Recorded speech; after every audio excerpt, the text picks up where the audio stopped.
Good afternoon, Earth. This is Adam Sturch, broadcasting from Garage Art, working on oil painting. Here we are. Today I'm going to start out with a little skin modeling with some shadow color I made with some alizarin crimson, Payne's gray, a bit of magenta, some liquid and linseed oil, very thin, a little mineral spirits too. And we're just going to work on the shadows around the edges of her face, a little in her hand, and on this side of the arm, just starting to deepen them up a little bit. Here we go.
Can afford to face some images restored to grace. Disappeared, no trace, must get you a suitcase.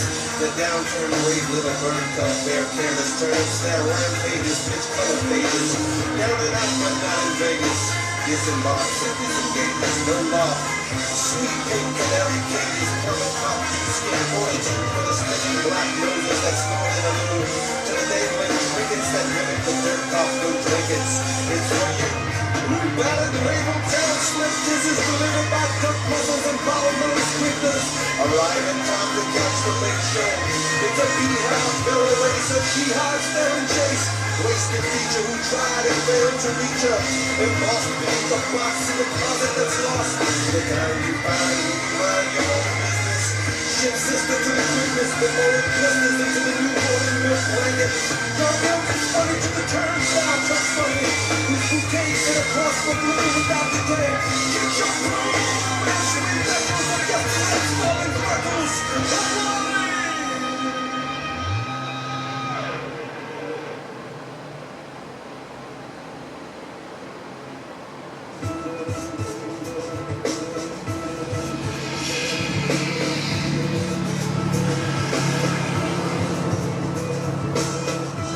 curtain is open, ahead to Godot. Now we will complete it. The future, we've seen it. No, no, I know we said no, no. It's like a dream that falls away into the night where we can play on the train when happy day. 2 hours aside, 3 times I pray.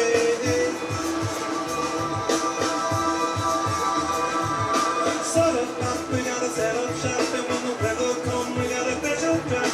We don't know, but every day I go to see what I can bring to Kenny. Oh, oh, oh, oh, no, but I don't go. We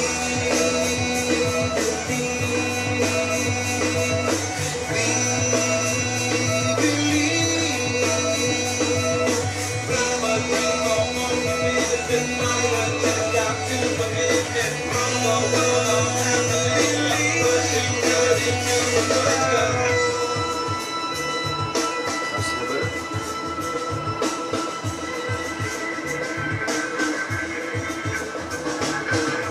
The mission, the method, the tempo, erase it, 'cause it's not the first time, nor is it the worst time. No, no, oh no, but I don't go. To see the world without a care for real world, it's never there. In a dream, my mama bear will be alright with proper care. Hey, hey, hey, but I don't go.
Alright, that didn't take too long and it didn't use much material. I probably mixed quite a bit more than I needed, but to get the glaze, the consistency I needed,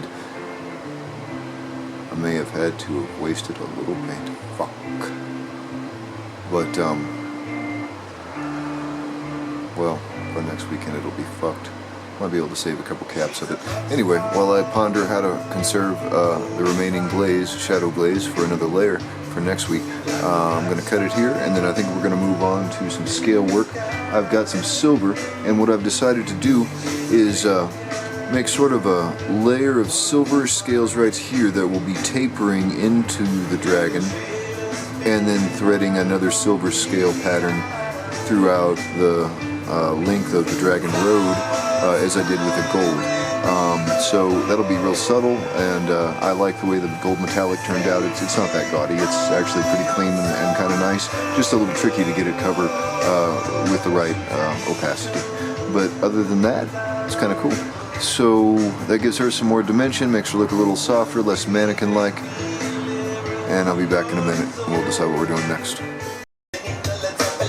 Alright, I've got the silver mixed. So what I think I'm going to do is start with the neck behind the head and do, I don't know, 1 or 2 scale layers in silver and then taper it back. And that'll take a few minutes so this session won't be crazy long, and then we'll start working it from the bottom up again.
Covers a little bit more friendly than the gold does. It's still a little tricky.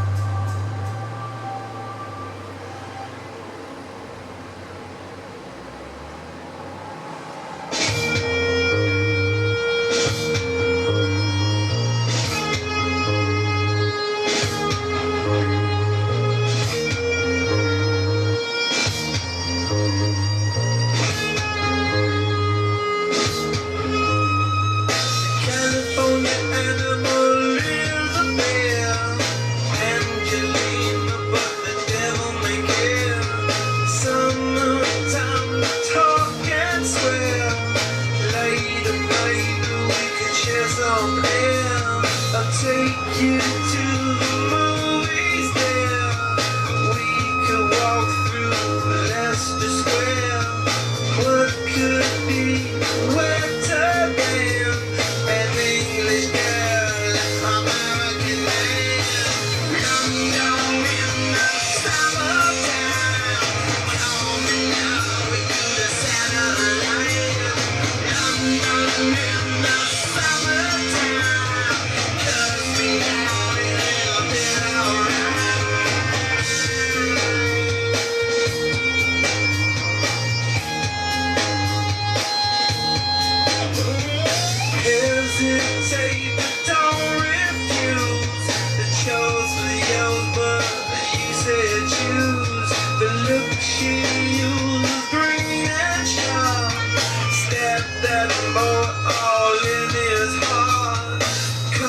what made the cosmos will take me up and down where I was here. What could be wetter than an English girl, American man? Young in the summertime. Come on now, you the satellite. Young in the summertime. Cause me out and everything alright.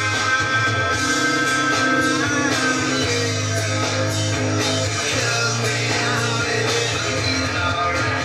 It's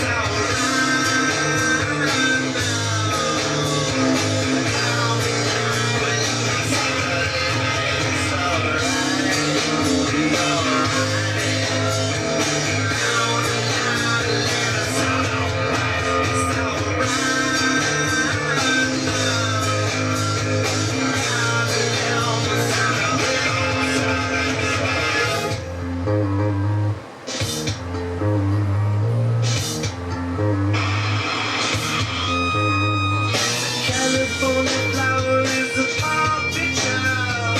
Better than sending me all the gold in your smile. Drift away from anyone you can. Nothing ever goes according to plan. Though I know that every river bends. Time to say hello to snow on the Thames. What could be wetter than an English girl, American man? Young in the summertime. Call me now with the satellite. Young in the summertime. Tell me how it been alright.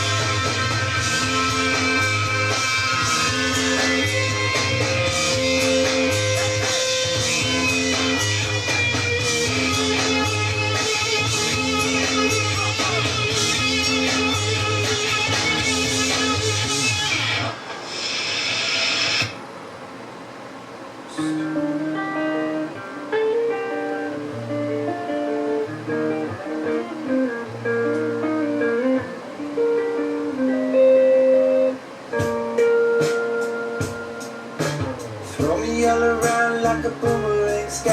Whatever you do, don't tell me why. Poppies grow tall and say bye-bye. The wave is here. A seamless little team and then with tanks. I guess we're not so sacrosanct. The tip of my tongue, but then we blink. The wave is here. Waiting on the wind to tell my sign.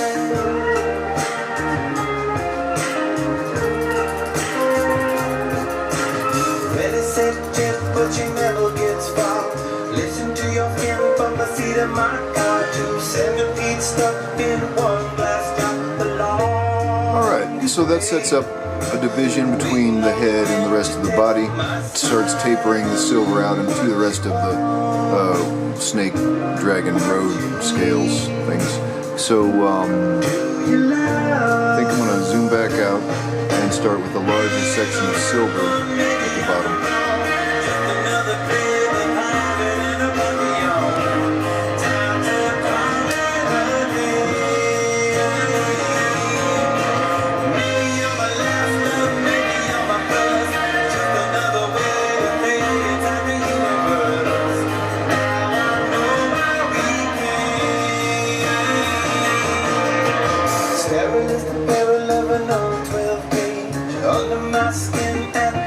Alright, back in a minute. That you get consensual validation that those things were actually happening.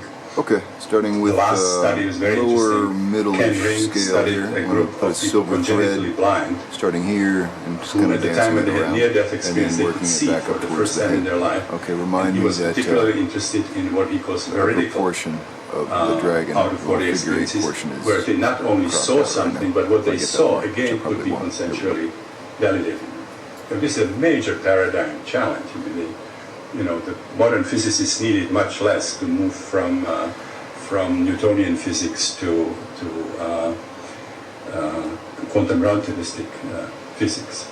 So if you work with non-ordinary states, you will see many things like that. I just give it as one example, but you see many of those kinds of things that should not be happening if the way we are describing the relationship between the brain and consciousness is really accurate.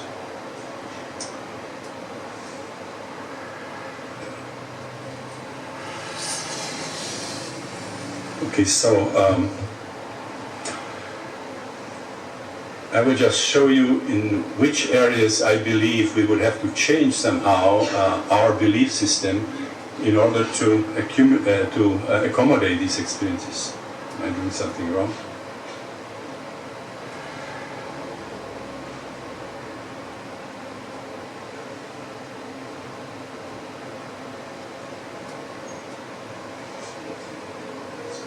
It's coming? Yeah, okay. So this is the list that I have in my book of areas of belief that we have, you know, at least the official kind of the party line in psychology and psychiatry, that are seriously challenged by the observations from non-ordinary states. The first one is the cartography of the psyche. We have. Is there any way I can at least see people a little?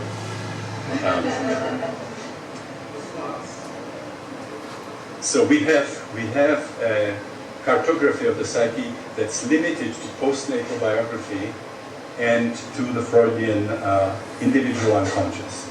If you work with non-ordinary states, people's experiences will not stay within that playground.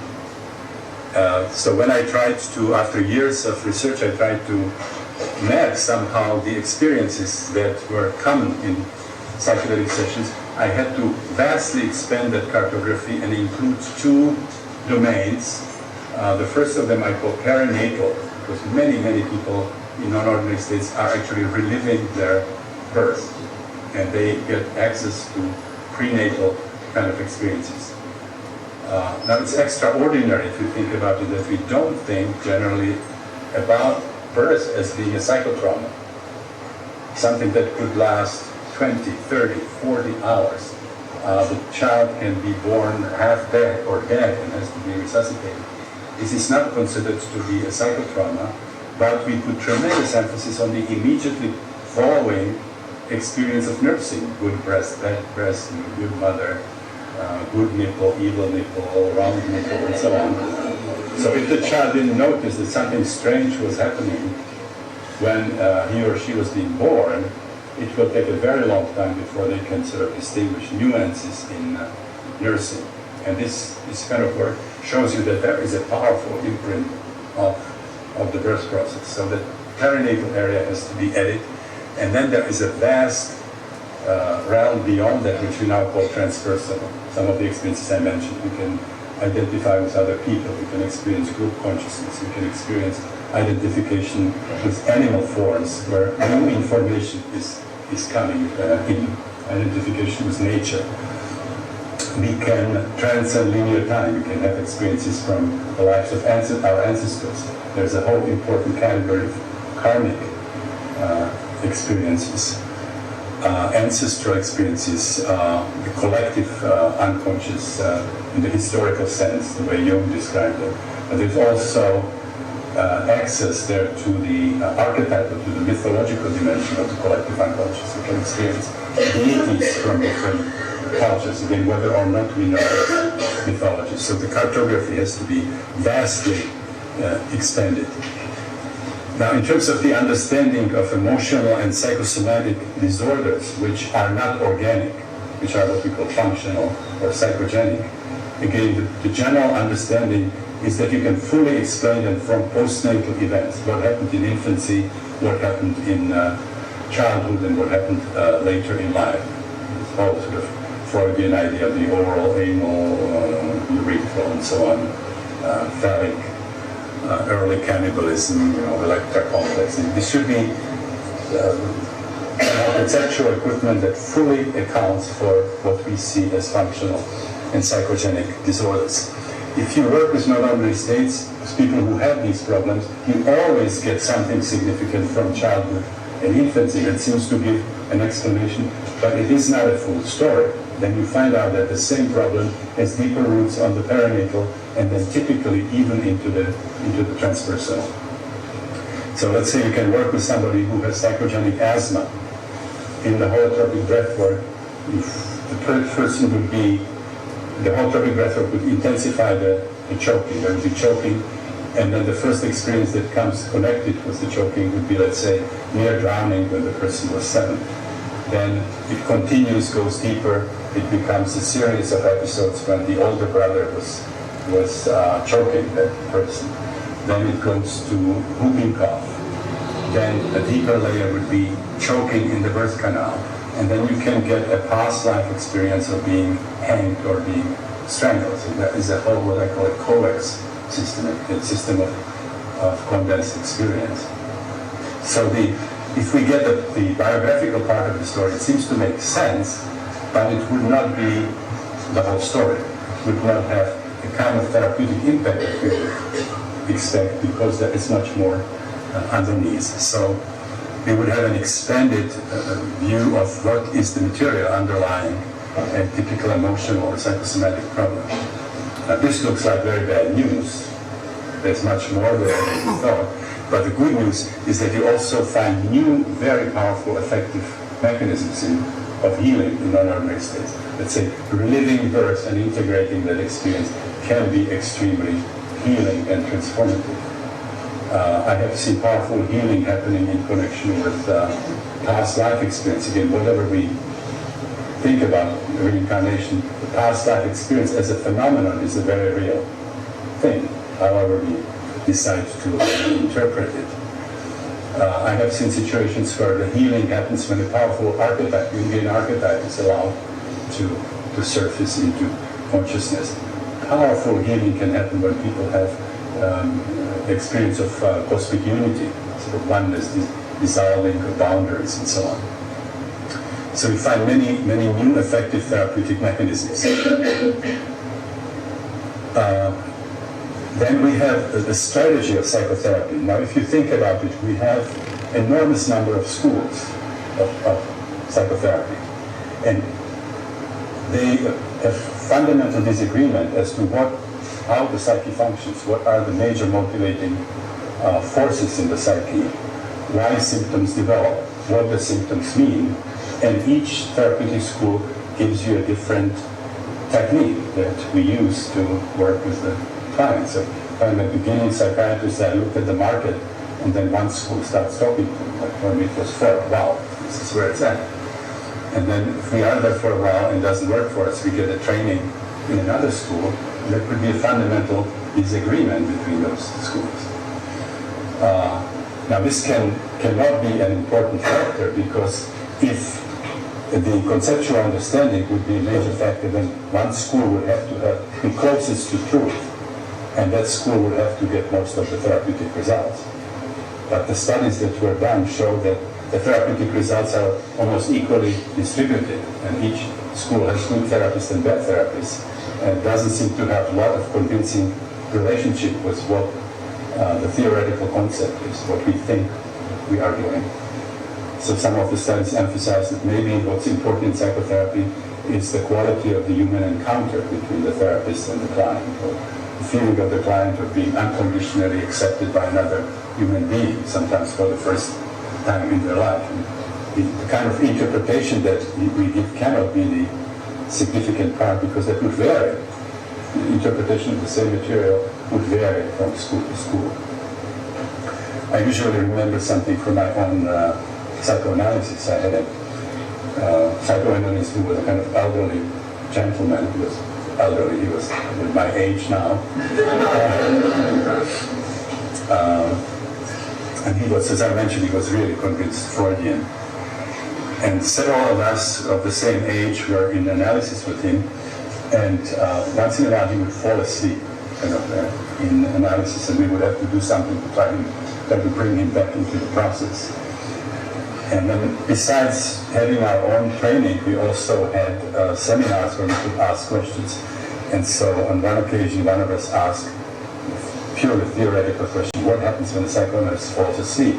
If I continue free associating, does therapy still continue? Is this an interruption of the therapeutic process? Should I get refunded for the period of time when the analyst is dozing off? And so he had to answer it. He couldn't say it couldn't happen because he knew we knew, so it would be some interpretation of some kind. So I said, yeah, that happens. Sometimes you're kind of tired or recovering from a flu, so it happens. But when you're in this business for a long time, you develop a kind of sixth sense. You fall asleep only when the stuff that's coming up is irrelevant. So he knew a lot about Pavlov. So Pavlov's example of the waking point, when you have the cortical inhibition, the waking point, Pavlov's example is a mother who can sleep through heavy noises, but when the child starts moving, she wakes up, it's right there. So it's just like a mother, you just wake up and you're right there. So, and I realized there was a problem because what is relevant, what isn't relevant, depends on the kind of training you have, depends on the school. What's relevant for a Freudian is not necessarily relevant for a Jungian or for somebody who's trained by Karen Horney and so on. So, interesting thing that happens. We discover an alternative, which is working with the healing intelligence of the client himself or herself. In a non-ordinary state, you mobilize this healing intelligence that finds the areas in the psyche that have the strongest emotional charge, are also available at the time for processing. And in a non-ordinary state, that will become the content of the experience. So it starts spontaneously surfacing, and then in the experience, that the symptom is consumed because it's transformed into a stream of experiences. Some of them biographical, some of them perinatal, some of them transpersonal. Okay. Now the other area where we would have to fundamentally change our position is in relation to spirituality. Spirituality is something that's pathological, something that a mature person should not get involved in. And I'm making a major distinction between religion and spirituality. Spirituality is based on these direct experiences of these, what I believe are ontologically real perspectives of the collective unconscious, of the perinatal unconscious, and so on.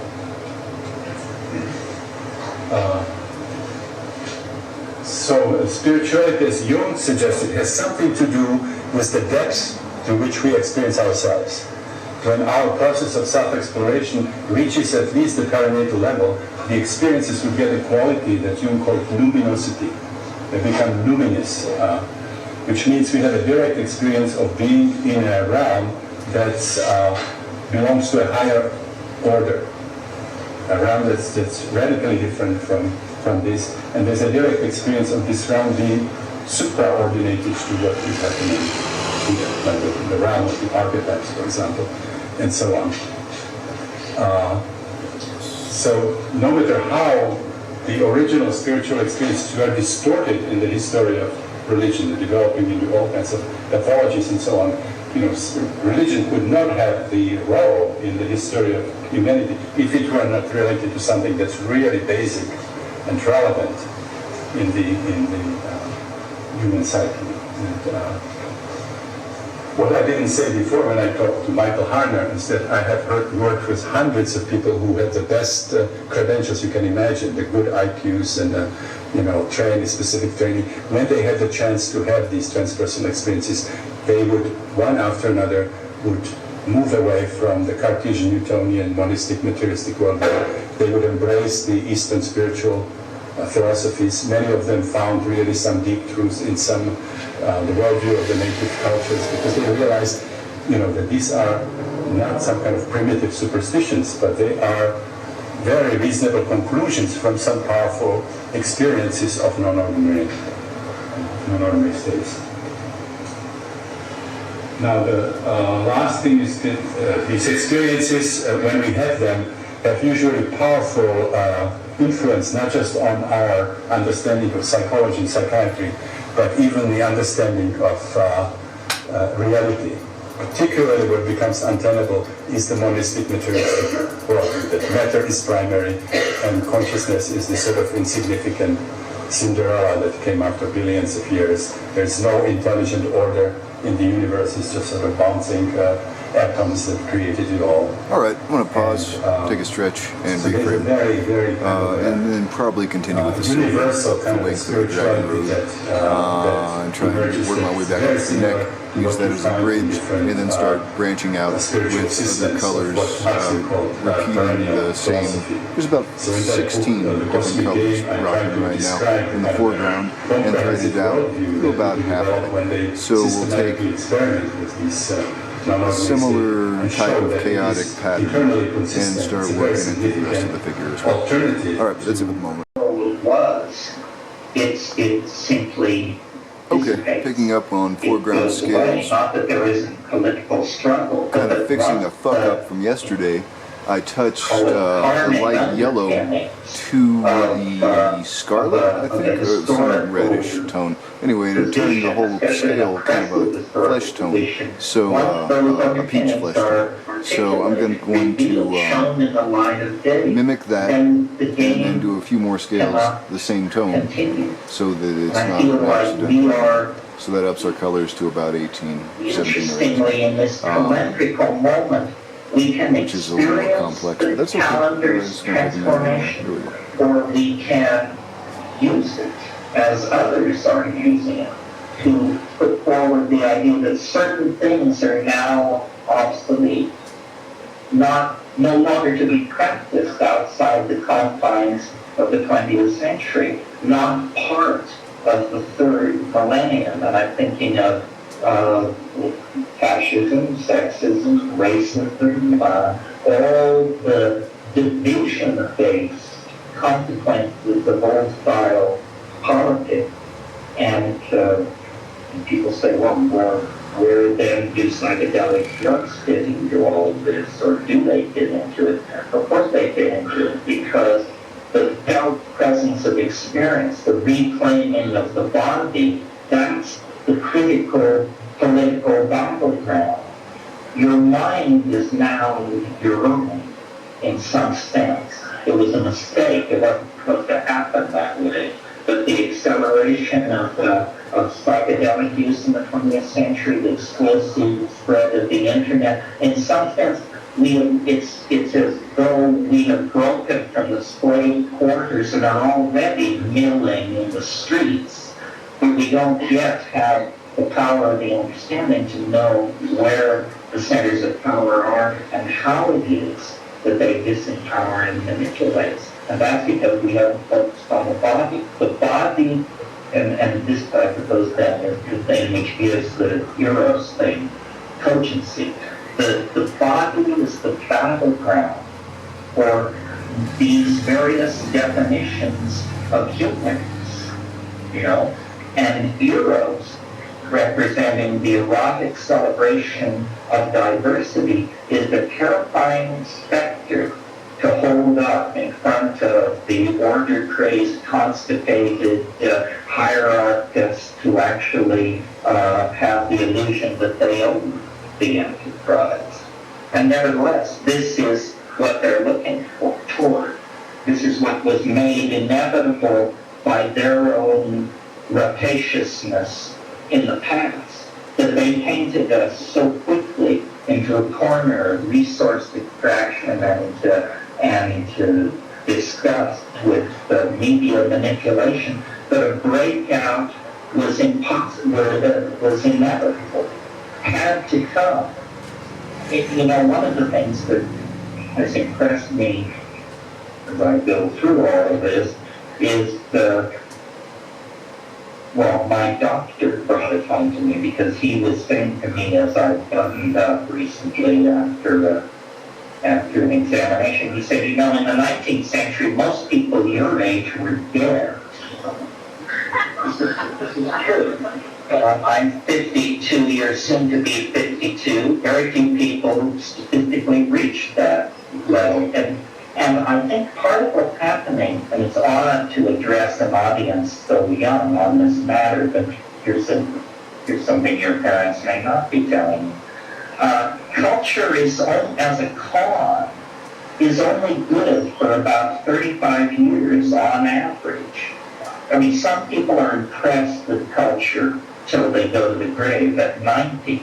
Some people are thoroughly apprised of the fact that it's horseshit by the time they're 19. But the average person's experience with culture lasts about 35 or 40 years. In the past, that was enough. Most people then were ready to die without ever blowing their whistle on the game.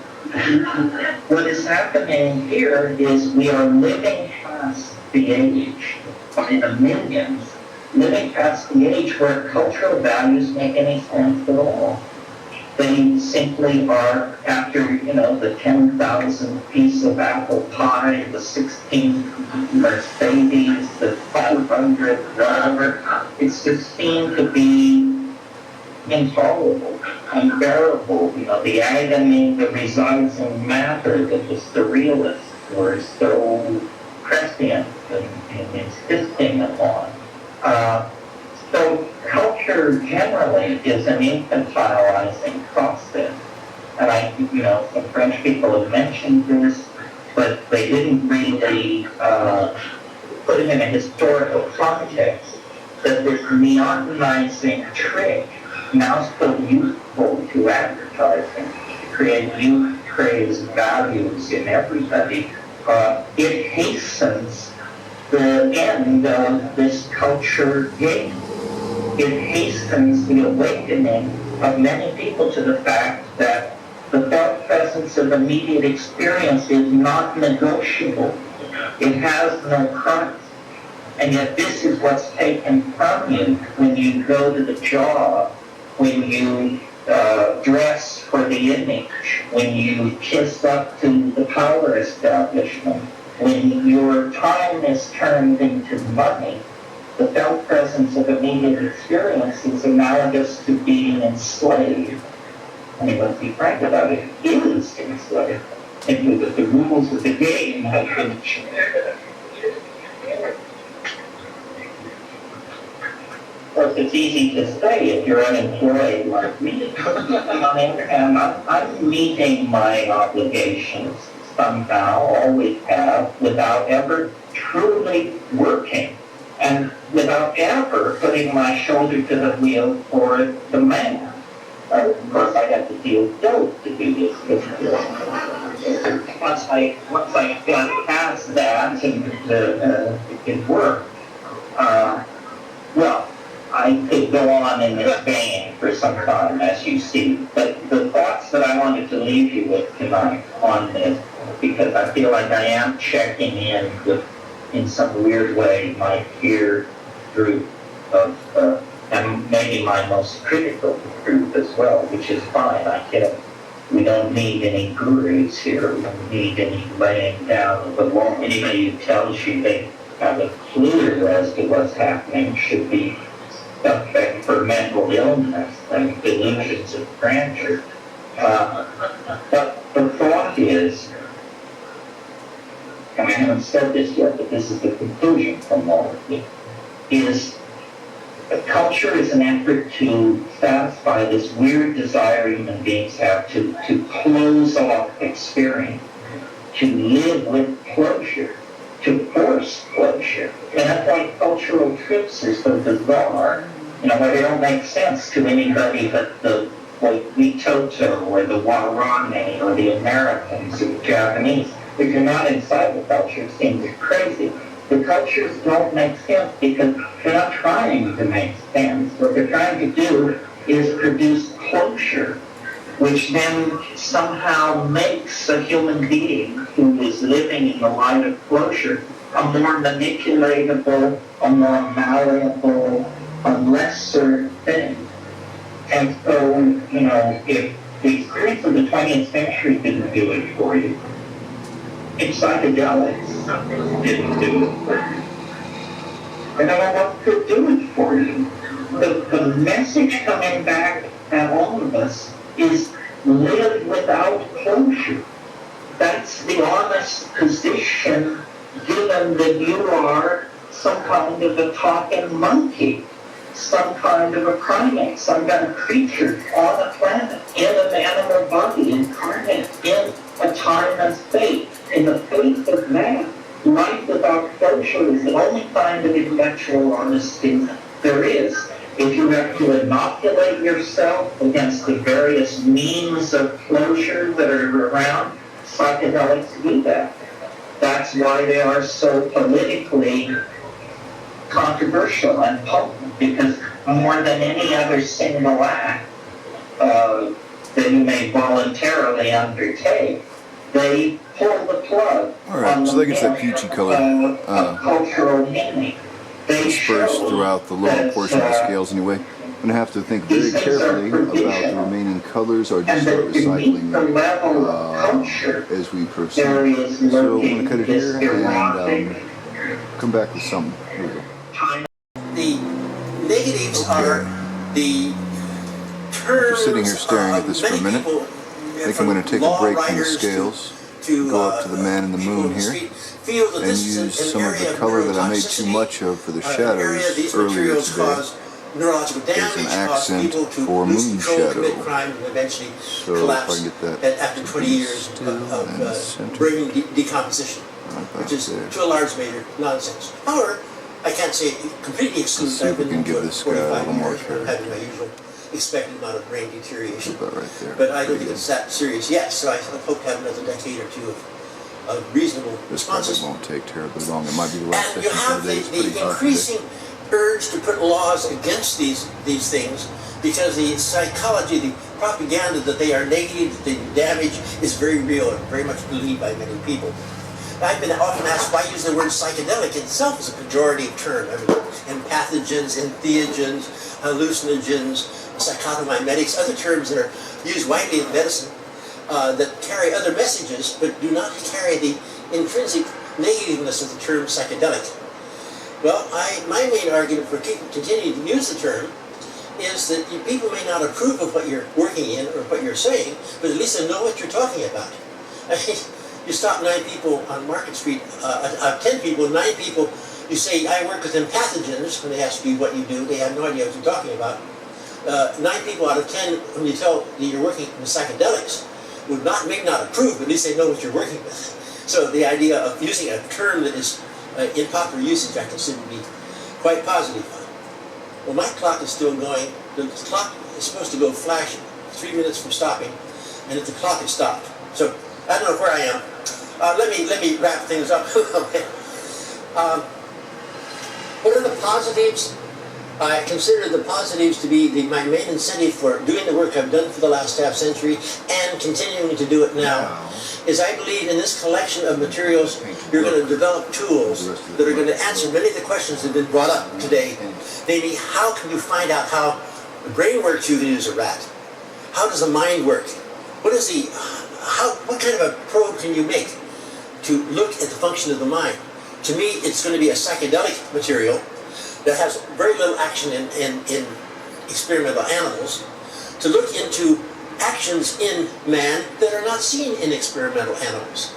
Maybe the idea of using these materials as eventual research tools I consider to be extremely, extremely valuable.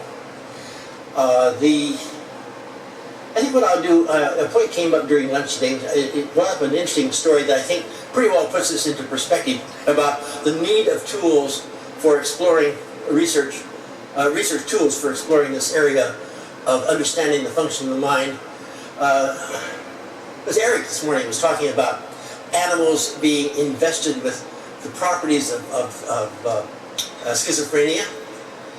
And this was some years ago, back in the good old days before there were many inhibitory actions on human studies, FDA approval, disapproval, get clearance from the DEA, clearance from everything like that before you do any human experiments. Your board of your university has to see the research and approve of it. A lot of this experimental work was done back in the halcyon days when there were no such things as research approval boards. And in Berkeley, we had the run of the place. We could fire up a cyclotron and make an isotope and use it. and try it in their argument at Donner Labs, that was in Donner, then went up on the hill in Lawrence Lab, was stay if you want and do whatever you want. The tools are here. Here's a cyclotron. Here's your PET scanner. Do whatever you want, but just remember, when you leave, turn off the lights and lock the door. And we could work through the night there, doing experiments, all kinds of beautiful things. I remember one time, this is kind of, let me use this as sort of a wind-up. We had this was maybe 3 or 4 decades ago. It's quite popular opinion that methionine was involved with schizophrenia, because some experiments had been done in which people who were schizophrenic were given methionine-rich diets, and their symptoms became worse. And yet those people who were not diagnosed as schizophrenics with the methionine-rich diet had no changes at all. So we talked about this, pros and cons, and it was a neat experiment. What I did, I took I remember it's accidentally methionine or some compound in that area, and I tucked on a fluorine 18, which makes it a positron emitter, which means you can go into a PET scanner and put this into a person and put the head of the person, test the head study. No, that didn't sound good. You have the person lie down on a little cot with the head going into a positron camera, and you have a section of the brain just above the earlobes that tells you where that chemical went. Being a positron emitter, it didn't have to have any reaction in the body, it just went where it went. And what we did, this was work done with Tony a few decades ago. I made this material. In fact, I made 10 batches over a period of time. The half-life of fluorine is a little less than 2 hours, so you can't make a lot of it and keep it for a while. And he had good friends up at Mendocino Hospital, and he came back with names of 5 schizophrenic patients who were up at the hospital. And we had their names and the backgrounds of them. And in Lawrence Lab, I managed to find 5 normal controls. That was a bit more tricky. But all right, kind of made another mountain chain there. And Gave it some atmospheric perspective and a little bit of distance. It's kind of nice. We put the material into and these that 10 people gives that about a week whole darkness apart, a good and in each case, sort of put them into burgundy, the luminous and PET scanner. luminosity. I'm sure one of the schizophrenics Tony had a lot of problems with because he did not like radioactivity. All right, I think I'm going He to said brush radioactivity is out, bad. and that might We had down wrap at up my Donner session a for the great day. big sort of a background counter. It's a big room with a big iodine crystal of 30-some odd inches in diameter, and walls with 3-inch thick lead overhead on the side. And Tony very nicely told him, if you go in here and spend a half an hour, we give you a magazine, turn the leaf light on. If you go in here and spend a half an hour in here, your body will be so depleted of radiation that when we take you up on the hill and put you in a positive camera, bring you back to normal. You'll be okay. He believed it. Anyway, I'll wrap up with it. With the result of the experiment, it was a fascinating thing. We ran 10 studies. We had 10 photographs of the fluorine 18 disposition in the brain, and the 10 photographs were absolutely showing up on the camera. There was no consistency. But the burgundy's very and so we visible. put them on the wall of the In the medical right radiation thing up on the hill, and across the back of the wall. Every That time gives the someone man come in in the from moon a bit more Washington to give a character as seminar, or come in from somewhere of Really any dig in the importance, they say, distance by the way, mountains, here are so 10 it helps that photographs scene. of the fluorine 18 labeled material we gave. 5 of them are schizophrenic and that patients, gives and 5 of them are normals. some Which you think silver are normals, which you think are head schizophrenics. and body division And we for the got dragon. absolute random answers. Starts tapering the silver No throughout. pattern to be found at all. I picked it up about right. Then about 2 months, 3 months later, So once again, like the gold, it's subtle but sparkly. So you know, it's a nice to little visit and see touch. how everything was going on. A few more there. Very nice visit. And There. they were talking for a while, and he saw these 10 photographs on the wall. And he said, "Are those the 10 pictures you took of us?" Tony said, "Yeah." And he looked at one and said, "Well, I know, I reckon that's me." And he pointed number 7 or one of them over there. And All right. he's absolutely right. But you know what? I think that's it for me for the day. My back's a little sore from being stooped doing those lower portion And scales. Tony very mildly So, he said, "Oh, you know, you're right, absolutely right. How do I'm you gonna know?" let this set up, Oh, he said that. You see that little and we'll pick it up sort of next week, star-shaped, I think. shiny thing in So the bottom that's right corner? Adam A Sturch little broadcasting from star-shaped thing? Garage Art Yeah. House, Mexico. I see it all the Working time. on oil painting. Here we are. Have a good night. So, you know, we have a long way